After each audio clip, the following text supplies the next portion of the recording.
Granite தங்கம் போல் அதை எப்படி செதுக்குறாங்க, எப்படி பாலிஷ் பண்ணுறாங்க, அதையெல்லாம் இந்த வீடியோவில் நம்ம பார்க்க போகிறோம். இப்படி தான் பாலமாக பெரிய பெரிய பாறைகளாக வருது கிரானைட் கல். அங்கே அப்போ பாலிஷ்லாம் இருக்காது. அதை தரமாக பிரித்து எடுத்து அந்த ஒரு கருவி மூலியமாக கட் பண்ணுறாங்க இல்லையா, அப்படியே கட் பண்ணுறாங்க. உள்ளே ஸ்லைஸாக கட் பண்ணுறாங்க. இதுதான் ஸ்லைசஸ். அந்த கரெக்டான அளவில் கரெக்டான அளவு இடைவெளியில் ஸ்லைஸ் பண்ணி கீழே கட் பண்ணாமல் வச்சுருக்குறாங்க. ஒன்றா எடுத்து அதுக்கு மேலே சம்மந்தப்பட்ட கலர்ஸ் என்ன வேணுமோ அந்த கலர்ஸை சாயம் ஏதோ ஒரு கெமிக்கல் வச்சு தடவுறாங்க. தடவி அதை காய வச்ச பிறகு இதெல்லாம் பார்த்திங்கன்னா கொஞ்சம் எல்லோயிஷாக இருக்குது.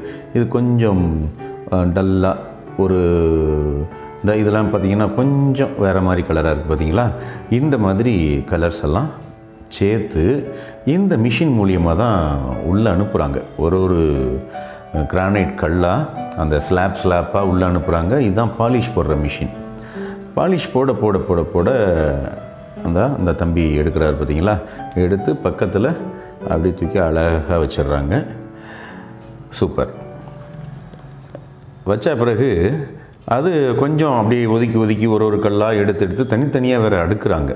இந்த கிரானைட் பாலிஷ் போடுற மிஷினோட வேல்யூ கோடிக்கணக்கில் இருக்கும் போல் இருக்குது. அறுக்கிறது, இந்த பாலிஷ் போடுற மிஷின் எல்லாமே கோடிக்கணக்கில் இருக்கும் போல் இருக்குது. இந்த பாலிஷ் போடுறாங்க பார்த்தீங்களா, அழகாக தண்ணி ஊற்றி அப்படியே பாலிஷ் ஆகிட்டே இருக்குது. பார்க்குறதுக்கு இது சாதாரண பாலிஷ் மாதிரி இருக்குது. அது ரொம்ப அடியில் உள்ளே அதை அப்படியே அலசி அப்படியே எடுக்குது. சூப்பர். இதுதான் நம்மளுடைய பங்களாக்கள், நம்முடைய வீடுகள், அலுவலகங்கள் எல்லாத்துக்குமே பாலிஷ்டாக ஒரு செமையான ஒரு டைல்ஸாக உருமாறுது. இப்படி எடுத்து அங்கங்கே டிஸ்பிளேக்கு வைக்கிறாங்க. நிறைய பேர் போய் பார்த்துருக்க வாய்ப்பு இல்லை கிரானைட்டு சம்மந்தமானது. அதனால தான் இதை நான் உங்களுக்கு பகிர்றேன். தேங்க்யூ நண்பர்களே, மகிழ்ச்சி.